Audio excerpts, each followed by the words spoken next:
The Highway Code is based on the Kenya Traffic Act and provides rules and guidelines on how to use the road.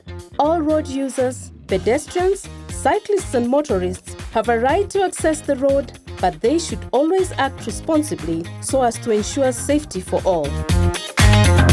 To minimize the risk of conflict between road users, everyone should know and understand the rules and guidelines provided in the Highway Code.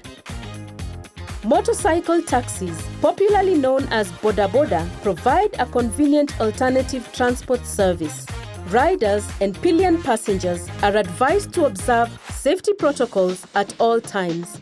Riders must ensure that they always wear safety gear. A helmet, reflective jacket, appropriate riding boots, and gloves are required. Passengers must also insist on using a helmet and wearing a reflective jacket. This ensures that the rider and passenger are clearly visible.